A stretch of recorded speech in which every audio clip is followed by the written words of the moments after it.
Good morning. So we're here today in Calero Marinas, Marina Lanzarote.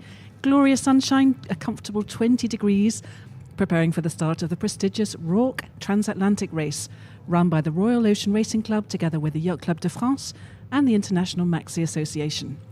So there is a fantastic fleet of 17 yachts warming up for the start, just off Arrecife's waterfront, with great viewing for spectators. And it's a real game of contrast today.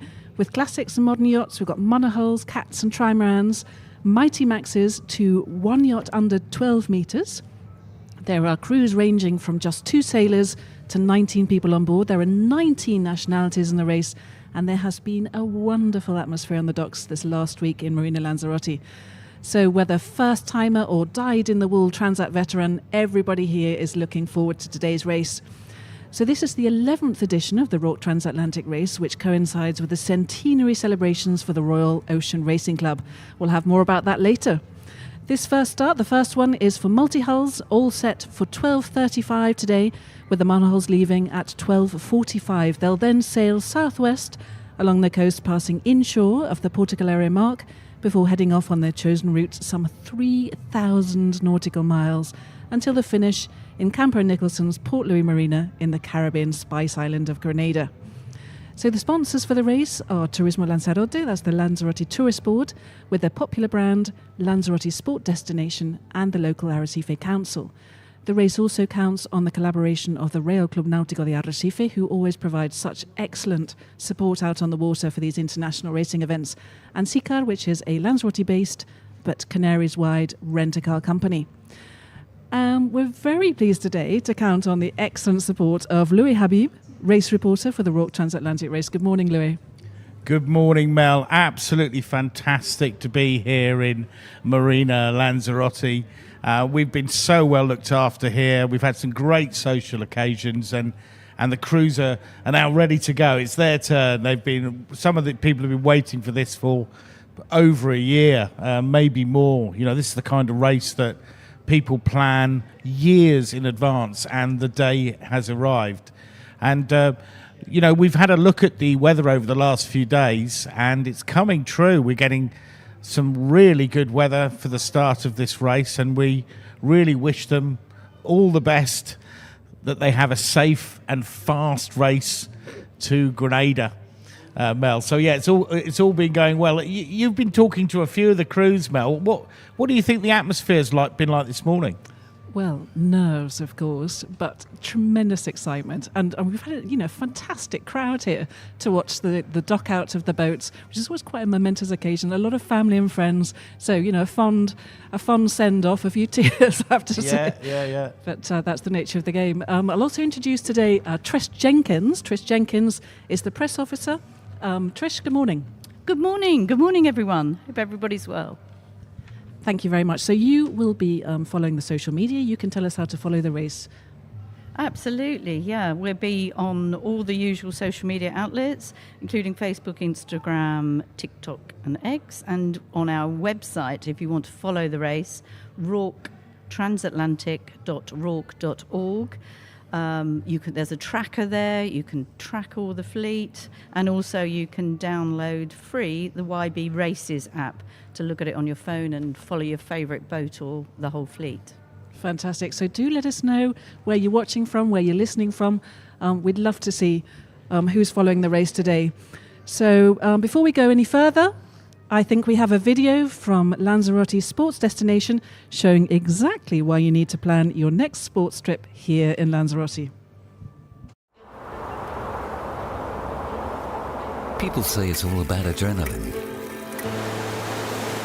Others say it's all about feeling the wind on your face, the sound within a wave, the smell of freshly cut grass.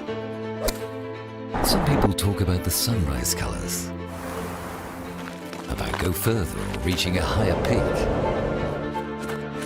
Some people say it's about floating in the air, about the speed, the sensation of breathing underwater. But in fact, you know everything is a lie. You know that once you try it, you will be lost. unable to think about anything else. Nothing, absolutely nothing, can be better than the pleasure of feeling the spirit that keeps you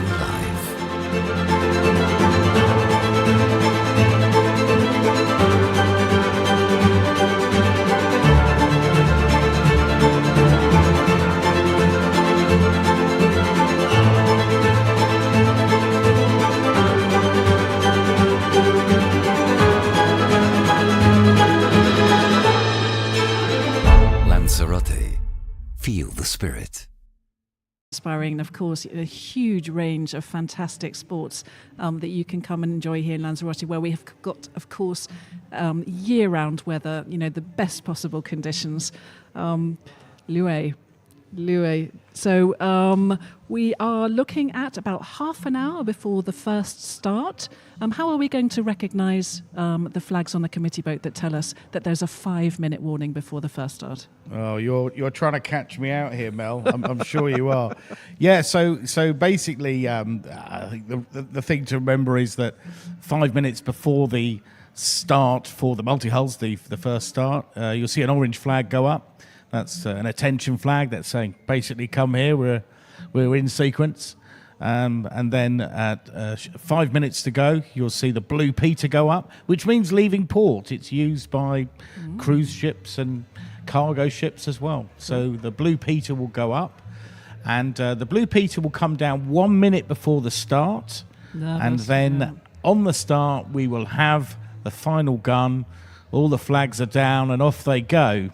We're out looking at the committee boat right now, and a little look at that. We'd like to keep that going, but our ribs are just getting into position. In shot, who've we got? That's Tequila, the Class 40. Yeah, the younger of the Class 40s, isn't she? She is indeed. That's a Manoir Mac 40.5, skippered by Alistair Richardson.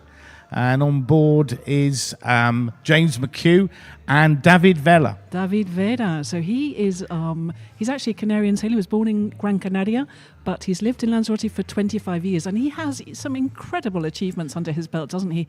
He's an America's Cup sailor. He's done the Volvo Ocean Race. We've seen him in the Olympics as well. So, he's a great ambassador for sailing in the Canaries. And that's a proper pocket rocket, isn't it? Tequila. In fact, a identical design actually has the IRC record for this race. Really? So she's only 40 foot long, but my word, can she move? So she'll be quick. We've got 2 Class 40s in this race. That's absolutely right. Yeah. The other Class 40 is Rock and Roll, which is also racing under IRC. She's 10 years older. So I doubt whether she's going to be able to keep up with Tequila, to be quite honest with you. But Alistair Richardson, he actually did the race last year on Argo, Jason Carroll's Mod 70. Oh, weren't they spectacular? Yes, in 6.5 days. I don't think Tequila's going to be that quick. But here we go. We got Steve Cole, the race director. We're on board the committee boat. There you can see the flags. That's Kristen Lloyd for the Rorc. She's she's smiling. That's good to see. And that's Chris Jackson. Enjoying the sunshine. Yeah. So they're getting ready to get the boats off. It looks a bit bouncy out there. So we've definitely got some breeze. Definitely got some waves. Yeah. And so you were talking about the multi-hull record. So the record for the multi-hull is just 5 days. Imagine crossing the Atlantic in 5 days. Yeah, Maserati 2023, 5 days, 5 hours, 46 minutes and 26 seconds. I don't think any of the multi-hulls are capable of getting that record, but they're going to have a fantastic race. In fact, this year it could be a really close race between the multi-hulls that we've got the 5, So what are we looking at routing-wise? Routing-wise, in terms of what do you think, how long they will take? Northerly routes, southerly routes. Okay. I imagine some boats are keeping that, fairly stum, aren't they? They don't want to share. Well, on Thursday, the 9th of January, we had some breaking news, and basically the course was changed. Right. So previously, all of the boats had to go above most of the Canary Islands. That's changed. So at the start, The boats will be going downwind to a mark off Puerto Calero. That's right. And they will go around that mark. That doesn't change. That's exactly the same. But after that, here comes Grenada. They don't have to go through the Canary Islands. But some of them may well do that. Because there are a couple of advantages, aren't there, in the acceleration zones. Tell us about that. Yes. So looking at weather forecasts, you've got two options. You either go through the Canary Islands or you head towards the coast of Africa. Right. And there are some acceleration zones within the Canary Islands, so you can pick up more wind. But you've got to do more miles, you've got to do some manoeuvres. If you go for the southerly route along the African coast, there's actually some signs there might be less wind down there. So there's some real tactical options open now with this change of course for the race. Looking further forward, what you often have with the route for the Rorc Transatlantic race is a windless zone, and you've got to decide whether you go north or south, and you have to set up for that pretty early. Right. We may see some boats going through the Canary Islands for the wind acceleration, but also because they've decided to go north. And that can be a wetter and a far bumpier ride, can't it? We had Kokodi, the JPK 1180, go north in the last race, and it was brutal. 5 metre seas, full fleeces, full offshore gear, very cold. So if you're looking for the T-shirt, warm weather, downwind, You'd sailing, go south. You'd go south. You would. Absolutely. and let's face it, that's where the fishing is better. Is that right? I'm not sure many of these boats are going to be fishing on the way across. I mean, this is a full-blown race. Oh, look. Here we have Rorc, which is one of the tries racing in the boat, and she's fairly Spartan down below. Trish and I were both on board, and my goodness, compared with some of these luxury cruisers, they've just got a kettle in the galley. This boat, Rorc, is based in this little marina. Who are we moving on to now? That looks like a flat-top mainsail of Choose. I'm guessing that is Choose that we've got in shot. Right. And Choose is a Volvo 70. And she is owned by Christian Zugel, and the skipper is Johnny Mordaunt, and they've got a fantastic team on board, including two of the best sailors on the planet as watch captains. You've got Stu Bannatyne and Neil MacDonald. Yeah, and Stu team. Bannatyne, of course, who trained here back in 2008 with the Volvo Ocean Ericsson campaign, which is a fantastic coup for Lanzarote. Indeed. To have the Volvo Ocean training base here on the island, and so it's very, very exciting for us. Yes. They've got 12 crew on board, haven't they? One of the contenders, would you say? Certainly for the IRC overall and IRC 0, yes. For sure, absolutely. Yeah. But I think Lucky may be quicker. And it's a bit of a shadow, so I'm hoping I'm hoping I've got that right. It's Choose, and now I can see that is definitely Choose coming straight at the camera, and they're on a roll. It's a very, very successful boat, isn't it? I mean, obviously, she was first Group Hummer, winning the 2011-2012 Volvo Ocean Yeah, with race. Frank Camas as skipper. Correct. Yeah. She then, as Wizard, is it right? Yeah, Wizard. Won the Fastnet and the Sydney Hobart. And in this iteration with this team, she ran the Round Island race, both line runners and on handicap. And last year they also ran the Round Gotland and the Baltic 600. So the Roche Baltic 600, in fact, yeah. I tell you, the really interesting thing is that Christian Zugel, the longest race he's done was the Roche Baltic Sea Race. He's never first done transatlantic. He's never done anything like this, and he is absolutely thrilled. A little bit nervous, as you would be, but he's got a fantastic team around him. Yeah. As you say, this boat has fantastic pedigree. It may find it difficult to keep up with Lucky, but on the overall for IRC, you've got to say she's got a hell of a shot. I was talking to Neil MacDonald actually on board because for us the inside is Spartan, isn't it? It's not a comfortable ride on a Volvo Ocean, let's face it, and yet he was saying that compared with one of today's Imokas, fairly luxurious. He said, however, it is very wet, but on that basis, he said, if you're not getting wet, then you're not going fast. Yeah, I mean, Neil MacDonald has an amazing experience in all sorts of racing, and Yeah, I would say if he's going to say it's wet, then it will be wet. Absolutely. Yeah, we've got a nice beauty shot there. What we can see on the water there is there's obviously a big cloud in the middle, which is causing that shadow. And that could make the start quite interesting, because in and out of the clouds, we're going to see different wind strengths. And the boats are going to have to cope with that. The boat you can see, we're back on the water. Let's see who we've got out there. We've got, as you see, the sea state's, I wouldn't call it lumpy, but there's definitely some sea state there. And right in shot, yeah, we've got tequila up again. And that mainsail's gone up, and that mainsail is not coming down for at least 10 days. So tell us a little bit about the IRC rating. Okay, so the way the IRC rating works is that each boat has a time correction, a bit like a shot correction for golf. Mm-hmm. So a boat like Tequila, for example, she's only 40 feet long, but she's very quick. Right. A boat like Fujimo, for example, is 44 feet long, but not as quick. So Tequila will give Fujimo quite a bit of time in the race. Okay. And so that time correction is applied to their elapsed time, and that's how we decide who's a winner. I see. I see. IRC. And that's how IRC works. Very good, So they each have a what we call a TCC, and that's a number that we multiply their elapsed time by. And just like in golf, that's the shot handicap. Right. Yeah. So you may win the race, but you may not have in fact won the race. Correct. So Lucky is the favourite to be the first into Grenada. But let's say Lucky takes. And then we have Fujimo. So Fujimo is the lowest rated IRC boat. And one of the oldest, built in, 1986, I think? Yeah, she's one of the oldest. Yeah. But to give an example on the handicap that you're asking for, so their handicap is about 1, Lucky's is about 2. So if Lucky took 8 days to finish this race, Fujimo would have about 16 days to beat her. Wow. There you go. There you go. Good luck to them.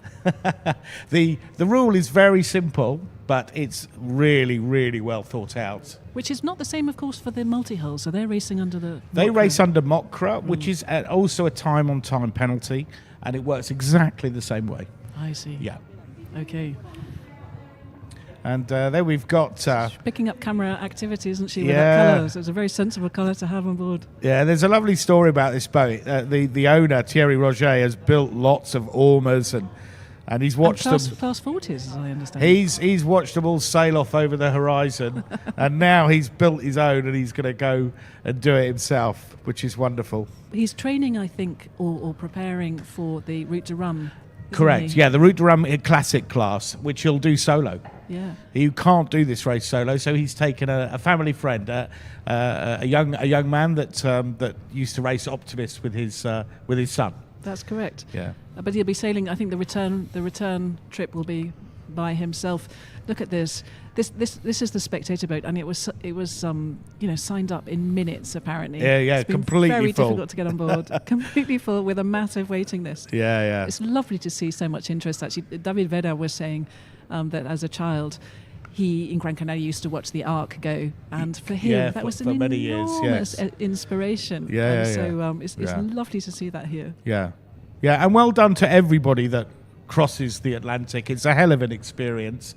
This is a full-on race, but well done to anybody who takes that experience. It stays with you forever. And here we've got a spectator boat out having a little look. I think it's a spectator boat. If I've got that wrong and that's Pata Negra, I'm in real trouble. Absolutely. And we can you can see the cloud cover there, quite low-lying cloud, but with some blue above it. There's plenty of breeze looking at those flags. So 15 to 20 knots out there. It's going to be electric start. And I am in trouble. That is Pata Negra. Oh dear. Andrew and Sam Hall with the Lombard 46. And a shout out to particularly Fletch on board from Australia. He's done just about every 600-mile race, and now obviously this a 3,000-mile race. Pata Negra unfortunately broke a rudder in the last race, didn't finish it, so a bit of unfinished business for Pata Negra. And I heard that one of the crew said that was like racing a Capri on ice as they struggled in on just the starboard rudder. Yeah, if you're under 30 years of age, look up Capri and see what the handling ability like of that boat car in the 1980s. Yeah. But they've won their IRC class on 2 occasions, haven't they? Yeah, And, no, they've got a real shot at it. They've got a real shot at it for overall. You know, as I say, with the IRC rating system, everybody's got a shot. And it's lovely to see a father and a son racing together. And there are quite a lot Absolutely. of family relationships, aren't there? I know in Victoria, the owner is racing with his grandson, which Oh, is absolutely fantastic. charming. So he's taught his children to sail, and now he's passing on his knowledge to the grandson, as it should be, of course. Yeah, fantastic. Yeah, and it's a hell of an experience out there, Mel. You know, Well, there are a lot of first-timers, a lot of first-timers. a lot of first time, but even the hardened pros, they don't get many chances to race across the Atlantic, and it's a race course that's been going for centuries. You know, Yeah. it's proper historic. Absolutely. Yeah, proper historic. And here we got Fujimo. What do you know about Fujimo, Mel? Well, I was talking to the skipper who said that they did the middle sea race, and he experienced a squall of 60 knots, which My word. gave him faith in the boat. Okay. Because nothing went wrong, so they it sort of built up from 15 suddenly to the squall of 60. Okay. But they pulled the sails down in time, and they managed to cope. And anyway, so he's full faith in his boat for this wonderful. crossing. I'm pretty sure. But she's only 13 metres. Yeah, she overall. is. She's one of the Let's have smaller a boats quick. in the fleet. I'll give it a go. My Polish isn't very good, but on board Fujimo, we have an all Polish crew. We've got Gregoritz Grabowski, Jakub Grabowski, Julia Kazimierazak, Marsan Dabrowski, and Tomasz Kozubuki. So good luck. I'm not sure what that is in Polish. I know dziękuję is thank you. Thank you for coming. Well, let's hope that's right. And here we have Spirit of Helsinki. Mel. Oh, Spirit of Helsinki. I was standing with an old boater. An old boater. That's fair. That's fair. Spirit of Helsinki. An old friend, and we were watching this beautiful swan Yeah. pull out of the marina, and there's just such elegance. Yeah, there. great story there. Hey, look at Peros Gurek. They're taking off there. Yeah, and he said it's going to be wet, very, very wet and beat. This yeah. boat can get up to 22 knots of speed. Yeah, and he's it's already just- got one reef in there. Look, so they've got good breeze. He does love to go fast. He does. But they've got a reef in. There's only 2 of them, so it's probably a good idea to put the reef in early. And they're one of 2 double-handers. That's right, isn't it? Yes, there's one in the multi-hulls and one in the monohulls. Yeah. That's right. So who else is racing two-handed? I think Well, it's we've the got Uship. we had Peros Gurek on the screen, but we got back to the beauty shot there. But yeah, the other double-handed is Uship Enfant de Mekong. indeed the Open 50. Yeah, that's right. And they've got a nice shot. There's Peros Gurek alongside. Can't see the cell number of that, but I'm pretty sure that is the. I'm not sure who that is, so I better not say. I've already got one wrong. Yeah. Pretty sure that's Victoria, but I might be wrong. Well, so we were saying that the other double-hander is the Open 50, isn't it? Yes. That's a Fino Conch. Yeah. Yeah, we can see our cameraman bouncing around there in the rib. There's some proper breeze out there. Yeah. Really The picking beauty up. shot doesn't show that. And there Back on we the have committee boat. We're about the race to, team. Yeah, 10 minutes out from the Yeah, from the so first start. there you can see the orange attention flag. So they're telling people, basically, come near us. We're going to go into sequence. Oh, there's Manolo. I'm guessing this is going to be a time check. So they're going to sound the horn at 10 minutes to go just to let people synchronise their watches. That's Steve Cole, Rorc Race Director. Yeah, and in the background we can hear the Spanish commentary, which is also following the race, and that's being led There by we go. 2 Canarian sailors. Oh, who? What do we got So here? there we have the class flag. So that's the class flag for the first start. So looks like we're going to be all on time here. Fantastic. So 10 minutes to go Steve till Cole looking very the serious. first start, which I believe will be the multi-hulls. Is that right? That's sir? absolutely Yeah. right. Multi-hulls. So Mokka 10 Transfer minutes Fair. to the first start for the Rorc Transatlantic race. And it's an amazing moment just before the start of this race. Now Oh, Picamole. Picamole, yes. What do you know about Picamole, Mel? Well, this boat was actually built in Vietnam, would you believe it? Really? Wow. Yeah, absolutely. So she's a pretty much all Italian crew on board. Yeah. They've been very busy towards the start, doing some Because they were late last-minute entry, weren't they? A very late entry, Yeah, yeah, yeah. absolutely. But yeah, they've kept the yard busy, preparing for the race, certainly. And very welcome they are too. That's Aldo Fumagalli, and viewers from the Rolex Middle Sea Race will remember the boat. Picamole competed in the Rolex Middle Sea Race, and he had a previous boat before that called Monohull, which also completed in that. So this Picamole's a bit bigger than Monohull. But they have such a pedigree of sailor on board, don't they? I mean, what an experience they have between them. It's absolutely extraordinary. Yeah, I think Who we got pick now? out. This is a Finn. Is this Finn? Can you see the sail number on that, Mel? Just to be sure. I think it might be Rayon Vert, but I can't see the sail number Well, on it's that. USA, so It's I a USA, think then with it will that be shape- Finn. Yeah, then If it's it- Finn. if- yeah. You saw Italy, did you? Yeah. Okay, so let's see. I've got a feeling that's still Picamole. Yeah, it's still Picamole. Yeah, and it's a late entry to the race. I think Pietro Dali is on board. He's a Italian 420, 470 champion. Yeah, I'm part of So the yeah, good Luna- crew. Luna In fact, they Rossa. gave me a lift down to the marina this morning in their taxi. Very nice of them. Very special friend then. And Gaetan on board has done 11 transats, so they've got a huge amount of miles under their Yeah, yeah. under They did their a keel, really haven't nice they? little video edit, which you can see on our live blog as well. Oh, because they're Yeah, yeah. quite the drone expert, I believe, on board. So Yeah, they're going they to did be a great producing job. some fantastic comments. Okay. Fantastic content for the race across, which we can definitely look forward Yeah. to. So And I think yeah. Pietro. About 8 minutes to go. We're looking down the line there. So the line's about 300, 400 metres long. And you're looking at the committee boat at one end. So one end of the line is the committee boat, and the other end of the line, I think, is an orange inflatable. That's right. But looks like we're going to have a, pretty sporty start, Mel. Which is as it should be. Yeah. So about 7 minutes to go.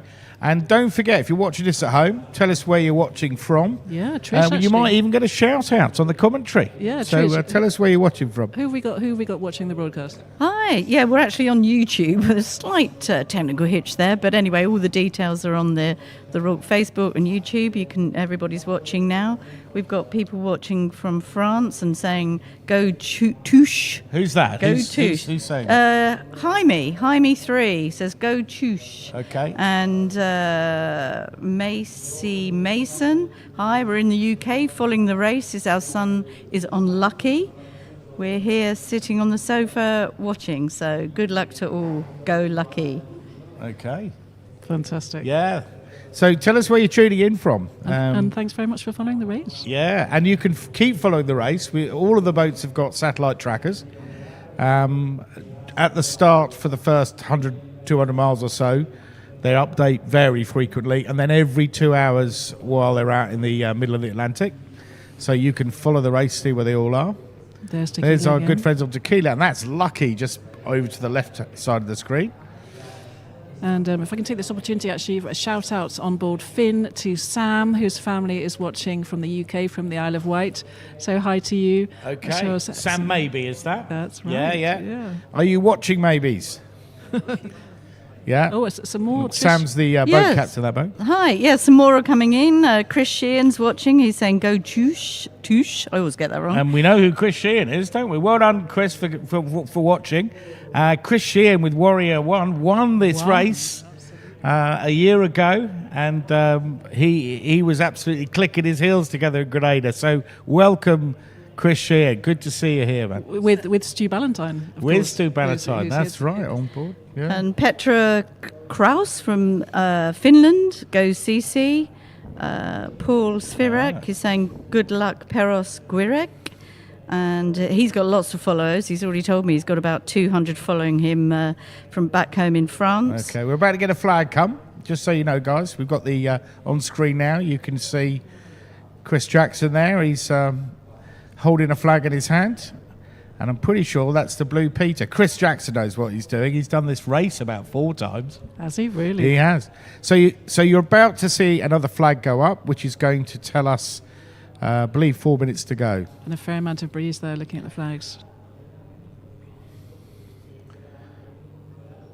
Oh, I can feel the tension here, let alone out there. Yeah, but they won't want to be putting themselves out there too much, will they, for the start? You know, it's Yeah. a long, long, long way to go, and no one wants to risk any breakages at this juncture, do they? There we go. There's the Blue Peter up. 4 minutes. And now we just saw the horn. Yeah, 4 minutes to go for the start for the multi-hulls for the Rorc Transatlantic race. Steve Cole looking down the line there. And you don't want to be over, really. That's not a good way Not to at this start the juncture, race. no.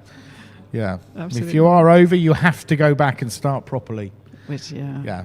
But So I think people will be playing it safe, won't they? well, they will, but sometimes, you put 2 boxers in a ring, tell them not to hit each other. It's not going to go too well, I don't think. But anyway, we'll see. And there you can see, I think that's Picamole, and she's got a really big, probably I'd call that I don't know, it's a reaching sail for sure. But Oh, and you can see the Optimus in the background. that's Check out those cool, tiny isn't uppies. it? Yeah. Yeah, they've got the oppies out there. They do fantastic clinics here at the Real Club Arrecife, don't Absolutely, yeah. Yeah. It really is they? Yeah, so I don't know. I don't know my multi-hull cells too well, to be honest with you, but that looks like a bit of a screecher to me.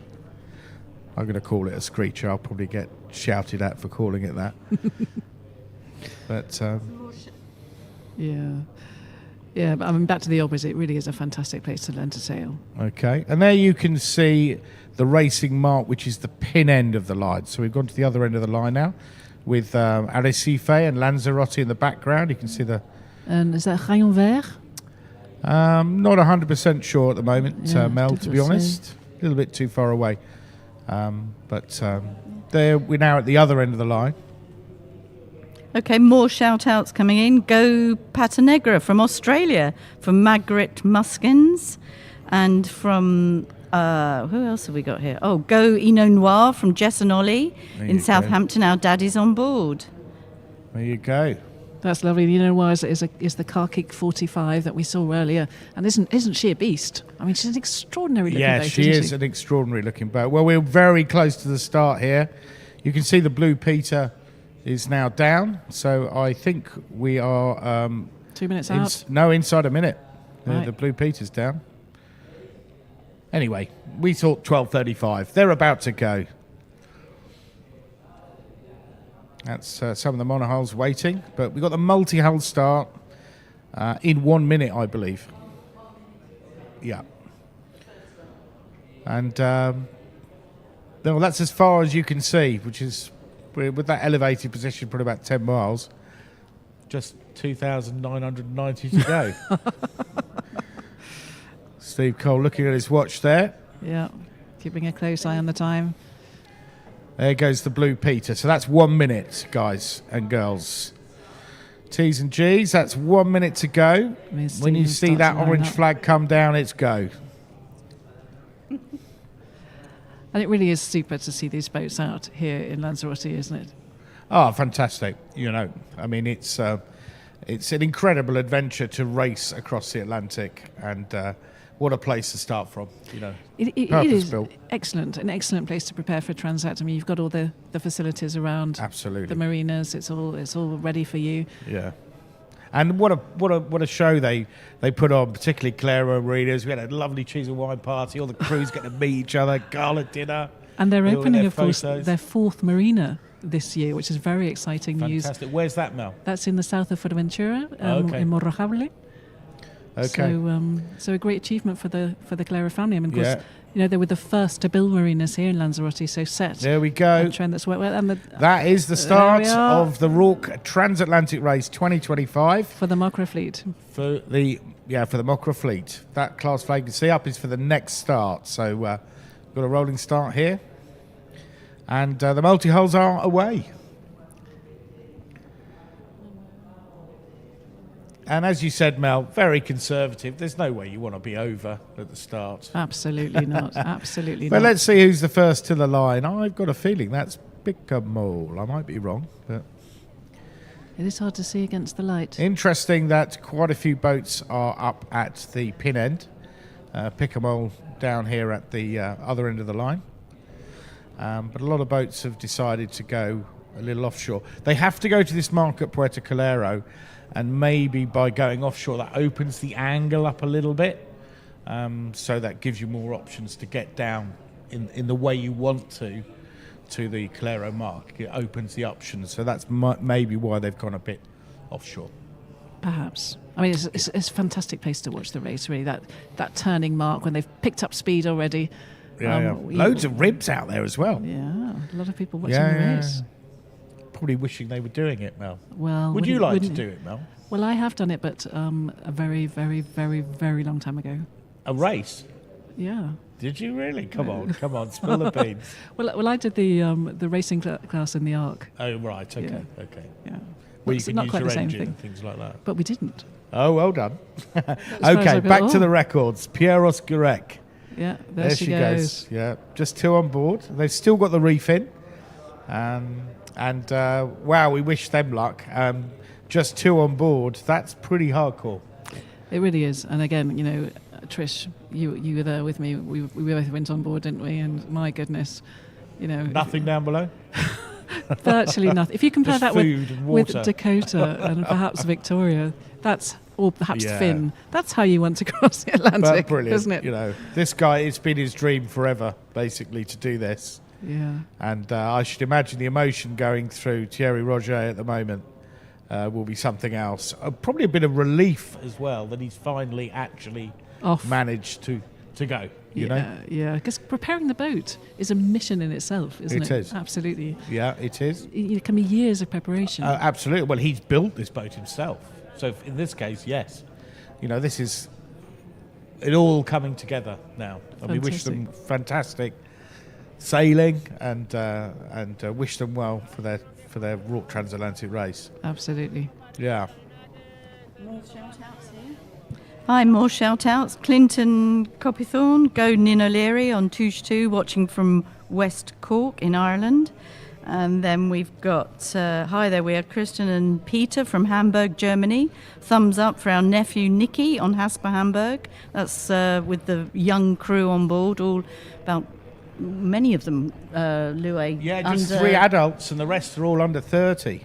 In 3 under 19. Yeah, and I think they're probably referring to Nicholas Müller-Schultz.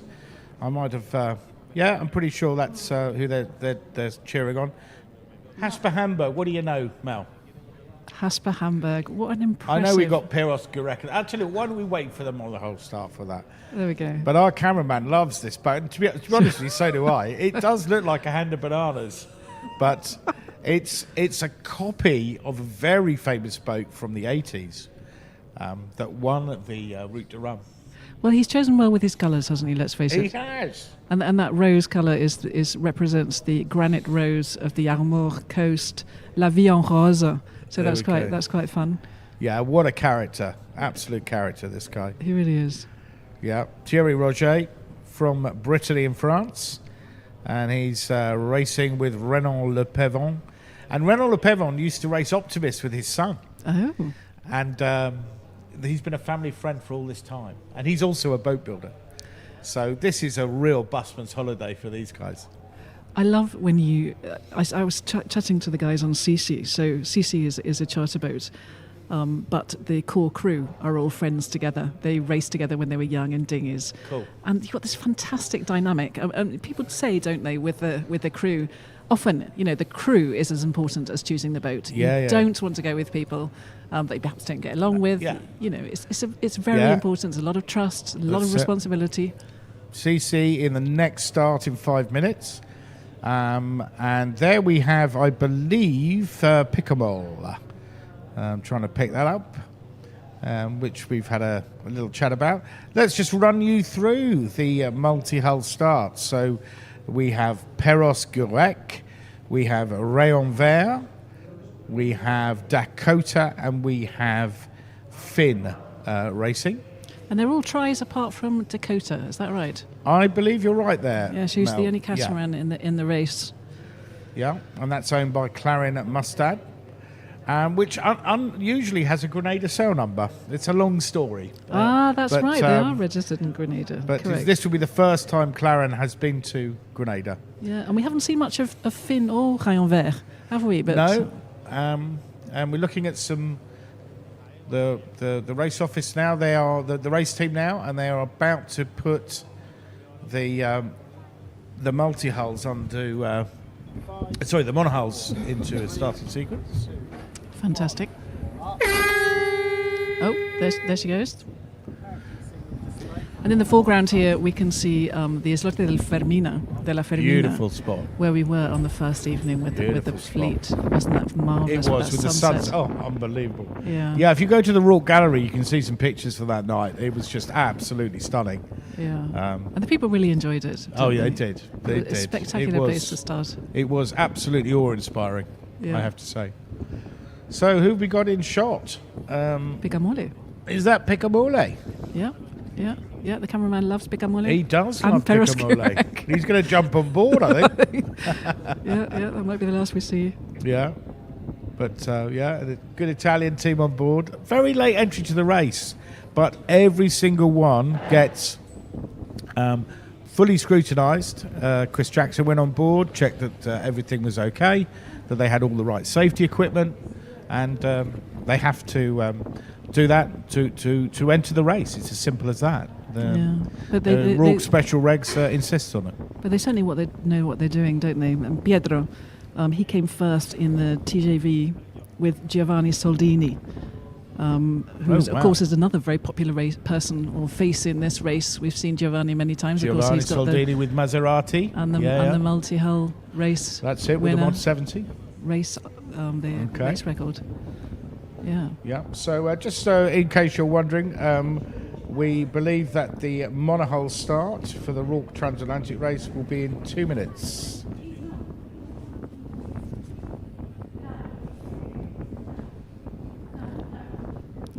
Back to Picamole. Back to Picamole. Wonderful. So just to give a bit of coverage to the other boats, the other multi-hulls, before we lose them from sight. We have Rayon Vert, as we said, and Finn, the American boat.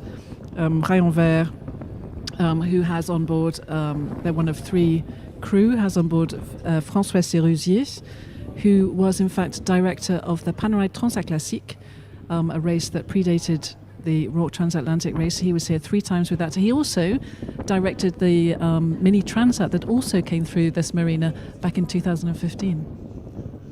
Well, there you go. That's Mel. Your detail, your attention to detail there is phenomenal. Well, I'll tell you the one I really like in terms of names is Dakota, because he named it after his dog, which I've never heard. And believe you me, that boat is not slow.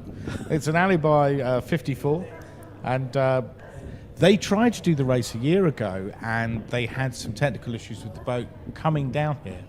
And they've got here this time. The boat's in great shape, so it's good to see them go.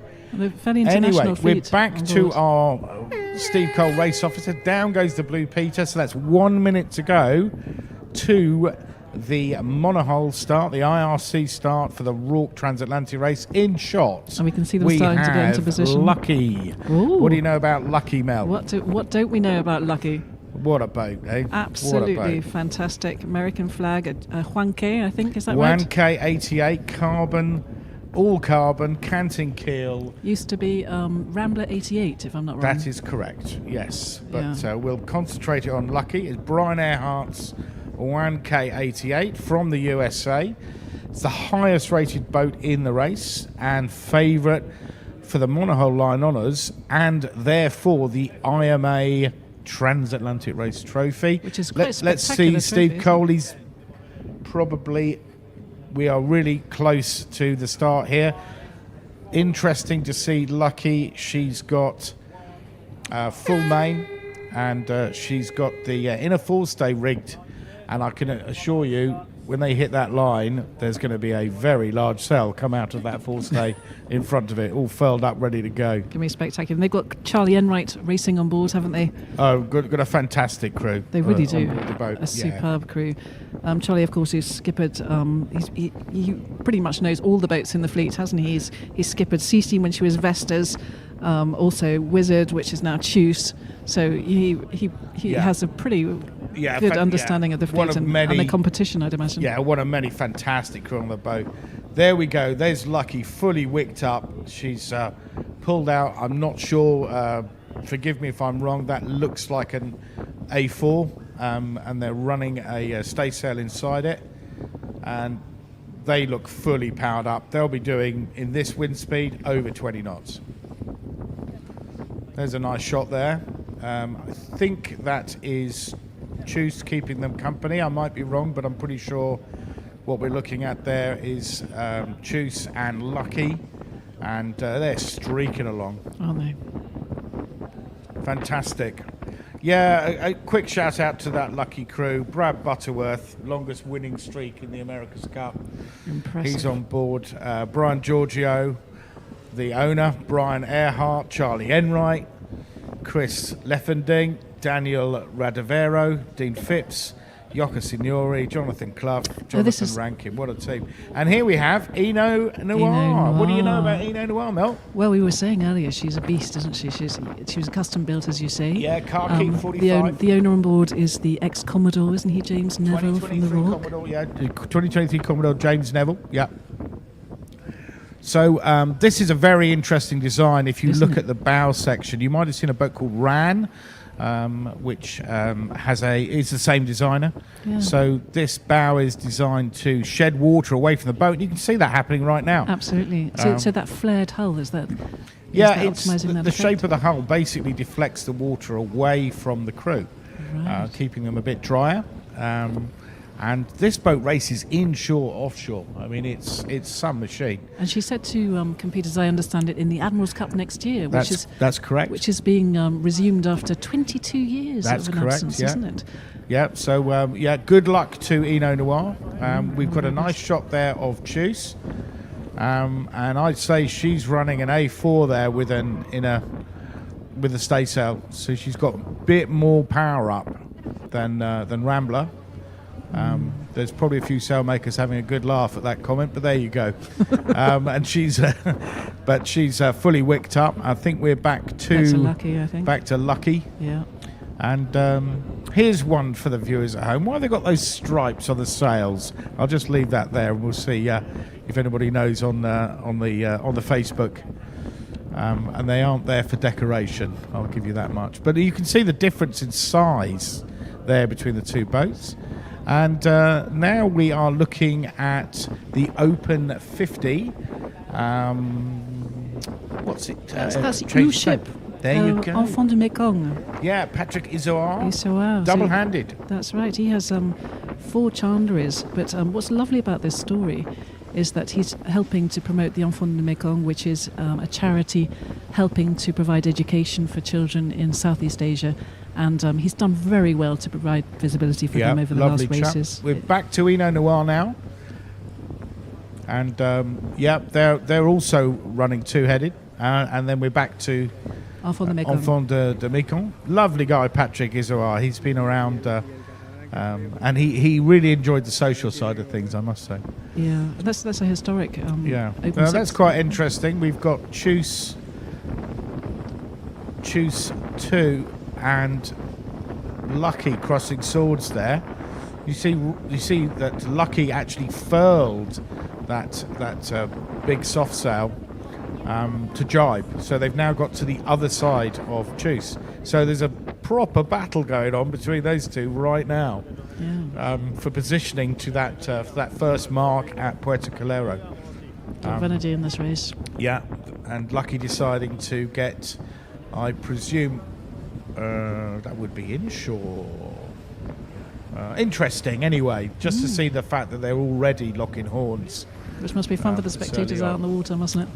Yes, I guess so. It'd be a hive of activity on board Lucky putting in a jibe like that. So yeah, no, interesting to see what will probably be the two boats that will be fastest across the Atlantic in the Rorc Transatlantic race. We're back to Uship Yeah. to Mekong, and Patrick is. It's a Fino design, an Open 50. He's done 6 Transat in the last 10 years. He's very experienced. That boat was built back in 97, so she's one of the older boats in the fleet, isn't she? She is. He's sailing two-handed with Francois Morisseau. That's right. And they're racing in IRC 1, so they're not an IRC 0 boat. And it's the second highest rated boat in that class. So we've got a nice close-up of Chuse there. We hope we can hold on to that. Just to see the action on board. You can see the crew at the back of the boat there. Oh, that's a nice shot. Yeah. I've got a feeling with the bumpy weather out there that our rib drivers. Oh no, there we go. Thank you, guys. We've got Chuse. Again, no reef. They've definitely got all the cards on the table there. Double-headed, no reef. They are charging along.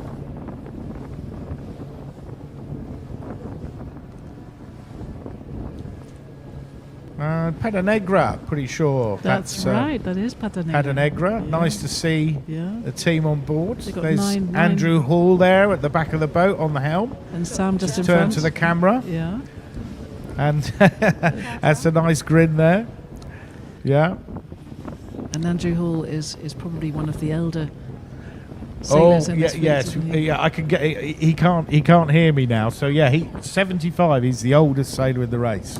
And a shout out to my son James on Pata Negra from DPA. I'm not sure who that is, but anyway, she's on the spectator boat. Better luck this year than last year. I will be stalking you. Wow. Okay. Stalkers already at this stage. My goodness gracious. Wonderful. Yeah. Super. Stephen Tudor. Stephen Tudor, good luck to Pata Negra. He's in Pwllheli in Wales, the home port of Pata Negra. It is Pwllheli, indeed. that's It is absolutely indeed. right. Yeah. Also a great sailing hub there. Well, let's particularly for let's younger give all the sailors. Pata Negra a shout out. So you've got Andrew Hall, James Allison, Jane Bolger, Mark Bolger, Matthew Owen, Peter Fletcher, Sam Hall, Vivi Mossio, and William John Rickards. If you know any of those, just give them a cheer on Facebook. Come on. And again, we're back to the beauty shot there. It's quite interesting to see. I can't see too many white horses in that area, but there looks like there's a bit more breeze than that from the pictures we're looking at.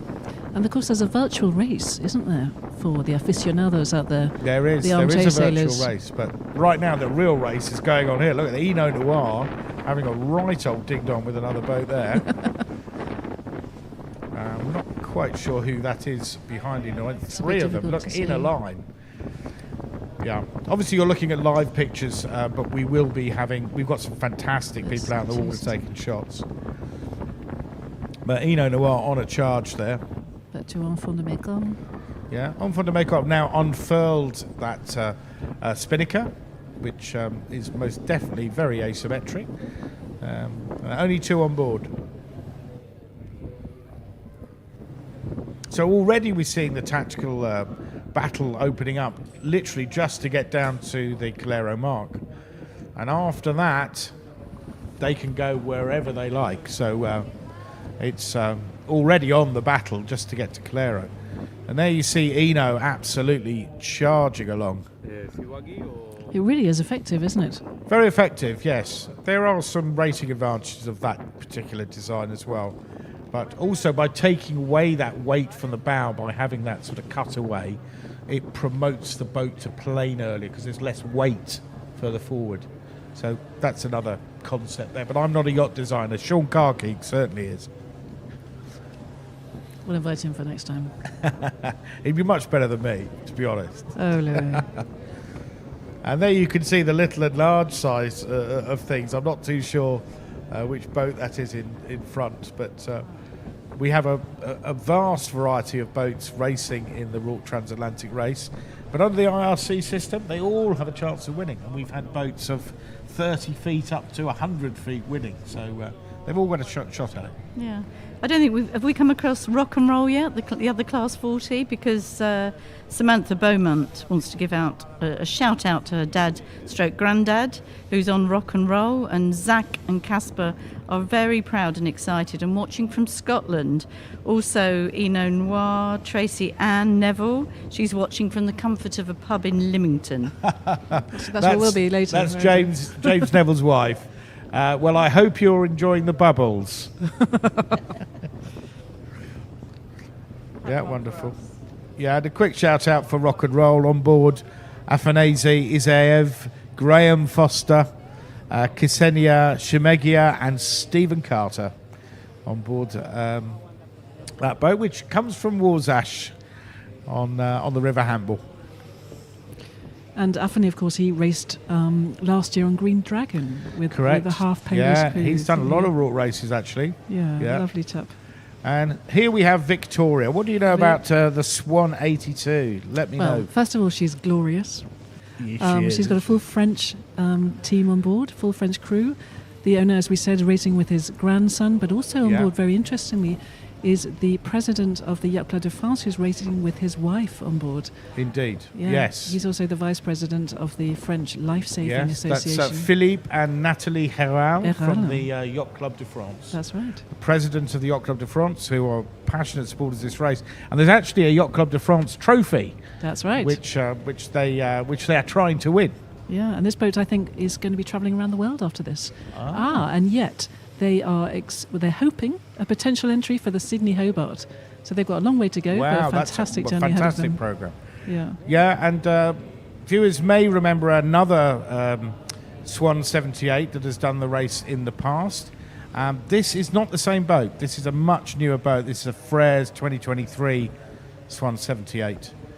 Victoria from the Yacht Club de France. And as Mel was saying, we've got a full French crew on board, including the skipper, Christophe Fresson, who's a wonderful, wonderful man, charming man. Yeah, it was built very recently, wasn't it? 2023. Yes, indeed. So she's about new. 13 tons lighter than the previous Swan 78 that did this race, so she's quick. And yet, with a full year's cruising itinerary on board, they may probably have not a as, little not bit as more light. additional weight, but exactly. Very good luck to Huber Wani and his team on. They're looking forward to Victoria. This race. In fact, so many people are. Dakota as well, particularly. They have on Dakota. Everybody apart from the skipper is doing this is their first time for a transatlantic race. So all those people who are stepping out for the first time.